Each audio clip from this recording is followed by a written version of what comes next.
Hi there, this is Tony from pianotone.ca, and this is my introductory review and demo on how to get started with Band in the Box, which is an amazing software package for creating high-quality backing tracks on PC or Mac. Let's check it out. So before I get too much into this demo and review, I wanted to quickly outline some things about Band in the Box.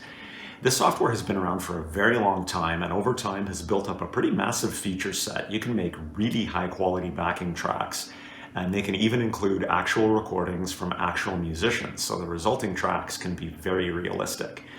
While it isn't cheap at around $130 for the entry-level package, with that you do get hundreds of MIDI track samples as well as over 500 or so real tracks, which are recordings from real musicians.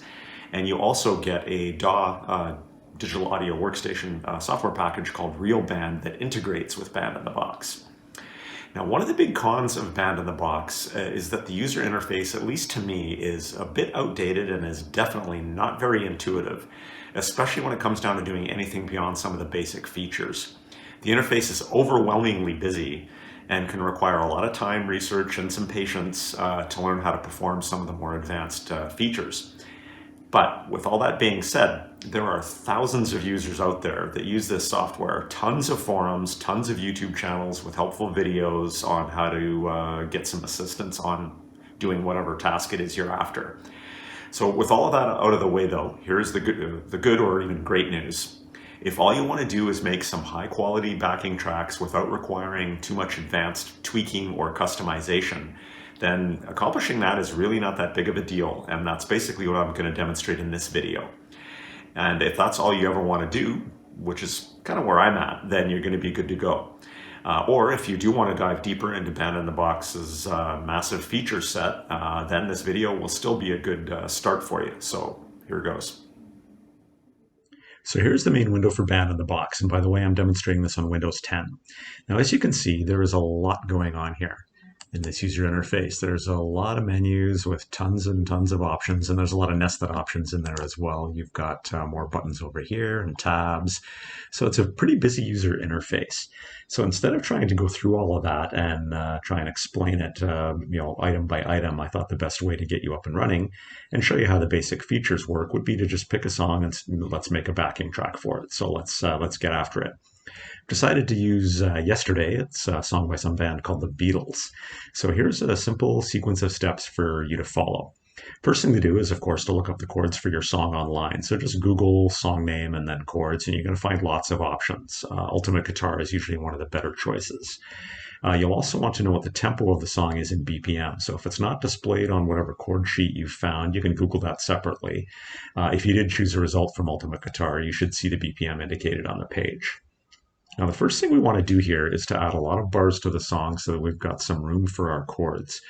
Now, Band in the Box uses some jazz notation terminology that can be a little bit confusing if you've never encountered it before. In jazz, a chorus is not what most people think of, like a chorus to a pop song. Instead, it's a chord progression that repeats itself a specified number of times throughout a song. Now, since we're not creating a backing track for a jazz song, we want to click up here and change the number of choruses from 3, which is the default, down to 1, which just basically means that this song is just going to play through this chord sheet that we create and then stop, as opposed to repeating itself 3 times. Then we also want to add a whole bunch of bars, just so we've got lots of room to work with. So instead of the default 32, I'm just going to change that arbitrarily to 100. So now we got lots of space for our chords. Now, I also want to set the BPM that I found, and I found a BPM of around 97 or so. So let's just click in there and change that to 97 for the BPM. Now, before we start entering our chords, it's a good idea to pick a style that's going to sound at least remotely appropriate for the song, and we can edit all of that later. And you will spend some time doing that for sure. But to do that, underneath where it says Untitled Song, where you can type the name of your song, this is the style that's currently being used. So I'm going to right-click on that, and I'm going to go Browse Styles with Info. Now, there are all sorts of different ways that you can search for different styles in here, and you can spend a lot of time in this window. So I'm just going to show you how this works, and then we'll just pick one quickly. So I could type in a filter string. I could type in ballad, and then I'll get all sorts of different ballads that come up and show you different tempos and give you some information on it.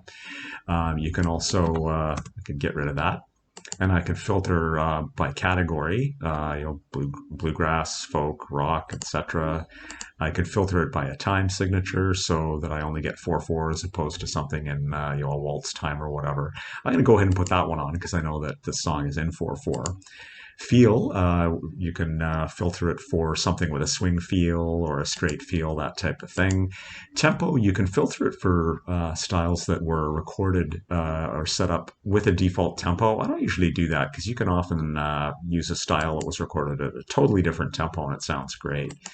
Now, type, this is something that you want to make sure you have real first and then MIDI sorted to the bottom. Now, basically what that means is because Band in the Box includes tracks that are recorded by actual musicians, which are really good quality, and then it also has really good quality MIDI tracks, I personally always want to try and find one that's going to meet my needs. That's the real track, which is the one that's recorded by an actual musician. So if you don't have this checked off, I would highly recommend doing that. And that way, when you look through these, with whatever filters you have, the ones that are going to be listed on the top are always going to be real tracks. And the way that you can tell is you can see these are green down here. They actually even have people's names with the credits of who recorded that. So what I'm going to do is I'm actually going to go up here and say, this is another way that you can filter. Type the name of a familiar song. So you can see Yesterday by the Beatles shows up. So when I do that, now it's filtered it and it's added a bunch of these things in for me. And as I scroll down, you can see how if I choose some closer to the bottom, I'm starting to see some yellow ones. Now the yellow ones are going to be the ones that are MIDI tracks as opposed to the real tracks. You might even see some that have some of each in there. So I'm just going to pick the one at the top of the list for now. And then we'll go through and you can spend a whole bunch of time in this later as far as trying to pick one that you really like. And you can also preview them by clicking the play button down here. But I'm just going to choose this one and then click OK. Okay, so now that I'm back in the chord window, I'm going to enter a quick 2-bar intro for this song. It starts on F. I could actually just leave this one F and not have another F in the other measure. It just would basically continue if I did that. Okay, so now I'm going to start entering the chords for the verse. So it starts with an F chord and then goes to an E minor 7. So I just type EM7 and Band in the Box figures that out. Then I type in A7 for the next chord. Now you can see each one of the bars is actually split in half by default. So the E minor 7 is going to be on beats 1 and 2 and the A7 on beats 3 and 4. Wanted more chords in there. All I would need to do is just type E minor 7, comma, C or whatever, and that'll add another beat. And then same here, I could go A7, comma, B, and then you get another beat. But I'll go fix that back up again. So the editor's super, super easy to use. Okay, then the next measure is going to be a D minor, so DM, and then there's a slash chord, D minor over C. Once again, just enter it the way you would expect to, DM/C, and Band in the Box can figure that out.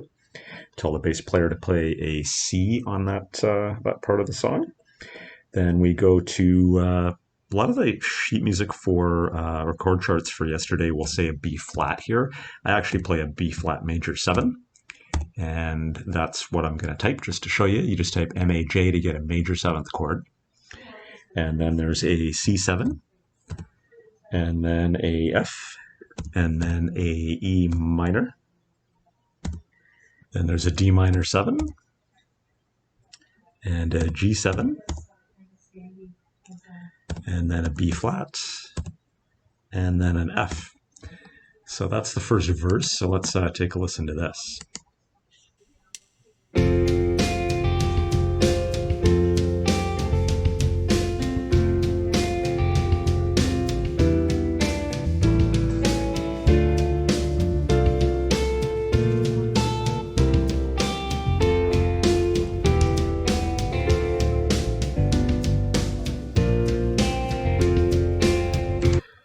Okay, so something sounded a little off on this measure here, and that's because this E minor is actually supposed to be on the 4th beat. So I could type F, comma, E minor, or I could just type comma, and E minor, and then that'll move that over. So I'm just going to take another quick listen to the verse. You can actually start playback instead of from the start by hitting play from any measure you want, just by double clicking on the first beat in the measure.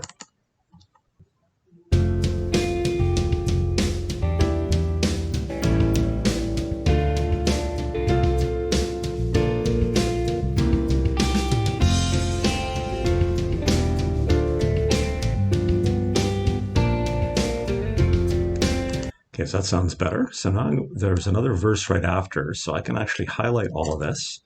I can either go Control C to copy it to the clipboard, or I can right click and go copy. And then I'm going to go to bar 10 and I'm going to go Control V to paste it. I could have also gone right click and paste. Now we got two verses.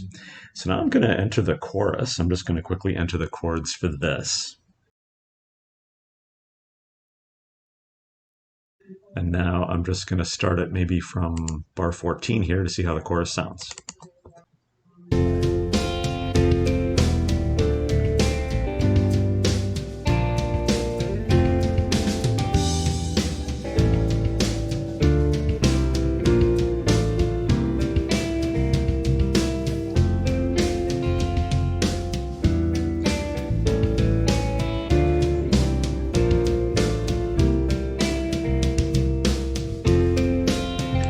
Okay, so that's sounding pretty good, but the song's starting to sound a little bit kind of the same. We could really use some fills and some transitions. Okay, so what I'm going to do to add in some transitions and some fills here, you can see this little blue marker right at the start of the song, actually. You can click on any of the numbers of any measure and add basically what signifies as a new section. So if I click on bar 17A here at the start of the chorus, you can see it turned blue just like the start of the song. So depending on the style, you may or may not get some kind of a fill between bar 16 here and then bar 17A, but you'll definitely get one if I click on it again and then now it turns green. What that means is that the style is going to change a little bit. So the background instruments, the drums, that type of thing are going to sound a little bit different, and you will also get a fill in between bar 16 and bar 17. So now I'm going to do the same thing down here, make that green as well. Now the only thing that that's going to accomplish is just to get a fill between the end of bar 20 and bar 21B. So once we do the chorus the second time around, you'll hear a fill again. So let's just start it from, let's say, bar 15 here, and we'll see how this sounds.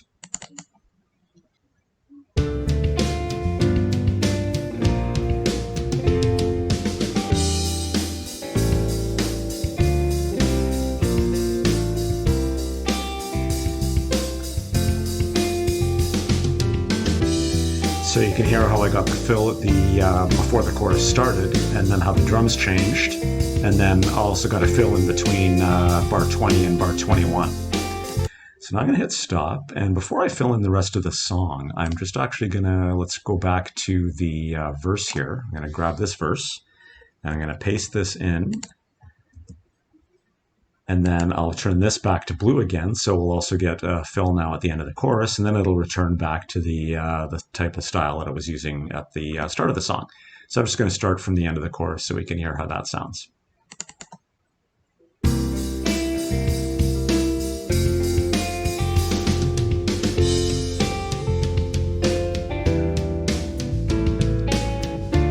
So you can see how that returned back to the same drum beat and background instruments and stuff that we had at the start.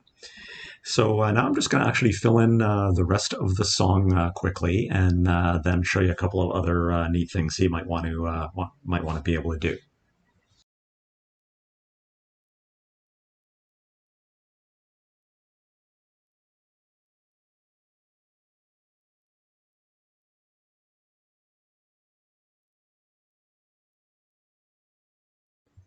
Okay, so there are a bunch of ways to add an ending in Band in the Box, and I could spend an hour on this video trying to explain them all. So I'm just going to show you a really simple option here, which is usually what I end up doing.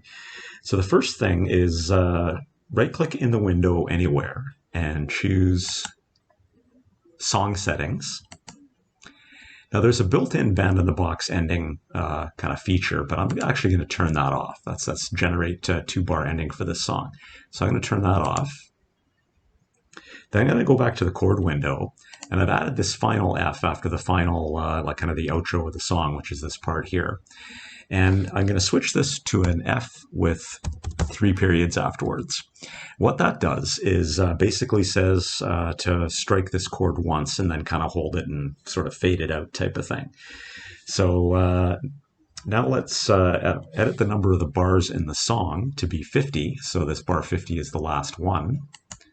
So I'll click up here and change this from 100 to 50. So now if we start playback at bar 48 or so, let's see how this sounds.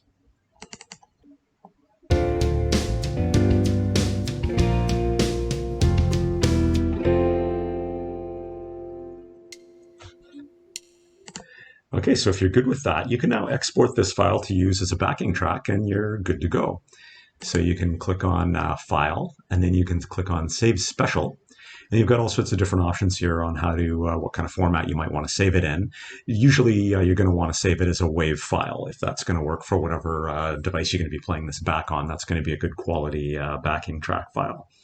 Now, but before worrying about doing any of that, I do want to show you a couple more things that you can do. And I'm not going to show these in a bunch of detail because it's going to take way too long. So these are things, though, that you can investigate on your own.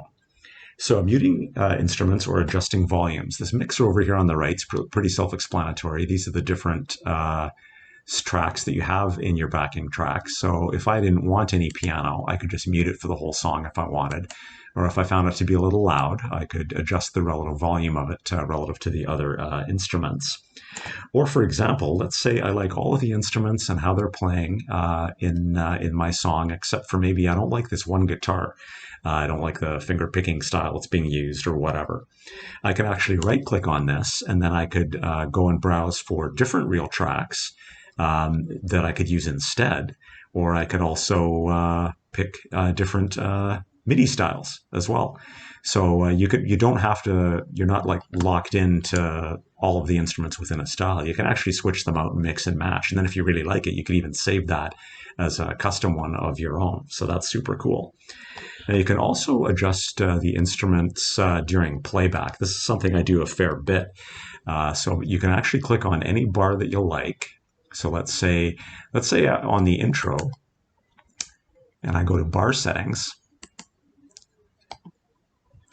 Let's say I didn't want to have any piano on the intro. So I could click on mute there. And then on bar 3, I could go to bar settings and say piano back to normal. You can also do things like fade it in and out, and you could mute an instrument just for a bar or whatever. So this can be super, super useful to try and make your song build as it plays, that type of thing. So now to add lyrics. There's a couple of different ways to do this. The easiest way is to add what Band in the Box calls bar lyrics. Now to do that, way over on the right here, you click on Chord Display, and you go Layers, and I've already selected this. You want to select bar lyrics. Now when you do that, above each measure, you can see this little line that you can click on. So I can go up in here and just start typing lyrics, kind of approximately where they're going to be in the song. So that can be handy as well. Then you could even take a video screen grab of this as it plays through, and then you could be reading the lyrics as you go. Now, if you want to print out a lead sheet of chords to share, then it's actually kind of cool. You can click on Window, and then Lead Sheet window. And then you're going to get a lead sheet for the song. So you get the chords, and then you'll get the lyrics just printed out above. So super, super handy. And you can save this as a PDF or print it out and give it to a friend or whatever. So there is another way to add lyrics that I'm not going to go into in this video. And that's where you actually add the melody line note by note. And then you attach the actual lyrics to, syllable by syllable, basically, to each of the melody notes. But these bar lyrics are a lot easier and work well with a lead sheet. Now, we did pick the first style that matched our filters, but if you're familiar with this song, and you probably are, you'll probably agree with me that probably isn't the best choice. I just didn't want to spend a ton of time in this video browsing all the different style choices. At the end of this review, I'm actually going to play the entire backing track song for this that I've made with the style that I ended up choosing and all the different edits that I made so that you can check it out. So that's my introductory review and demo of Band in the Box. I will be making kind of a shootout comparison video soon, comparing the backing track options that I've done reviews on, so you can see how Band in the Box, iReal Pro and JamZone stack up against each other. I'll compare the cost, the time each track took to make, and then you guys can compare the resulting tracks. Overall, I would have to say that Band in the Box is a really powerful tool for making very high quality backing tracks. It isn't cheap, and it's not the easiest software to use, and it is only available for PC or Mac. There are app versions, but they're scaled down versions that require connecting to a Band in the Box server on a PC or a Mac anyways. But if a high quality track is what you're after, whether it's for use in a performance situation or you just want to have really high quality tracks for practice, then Band in the Box is a fantastic option. If it is just for practice and you don't care too much about the realism, then something like iReal Pro might be a cheaper solution for you. So if you are going to buy Band in the Box, I would recommend buying it from the link below. That's where I bought it from. Joanne Cooper is a musician and songwriter and is also a reseller for Band in the Box, and also has some great how-to videos and courses on her site. And she often has the software discounted as well, so check that out. And if you do buy from Joanne, I would really appreciate it if you'd let her know that you found out about her site from my review. Thanks so much for watching. Please like this video and smash the subscribe button, and happy music playing. Have a good day.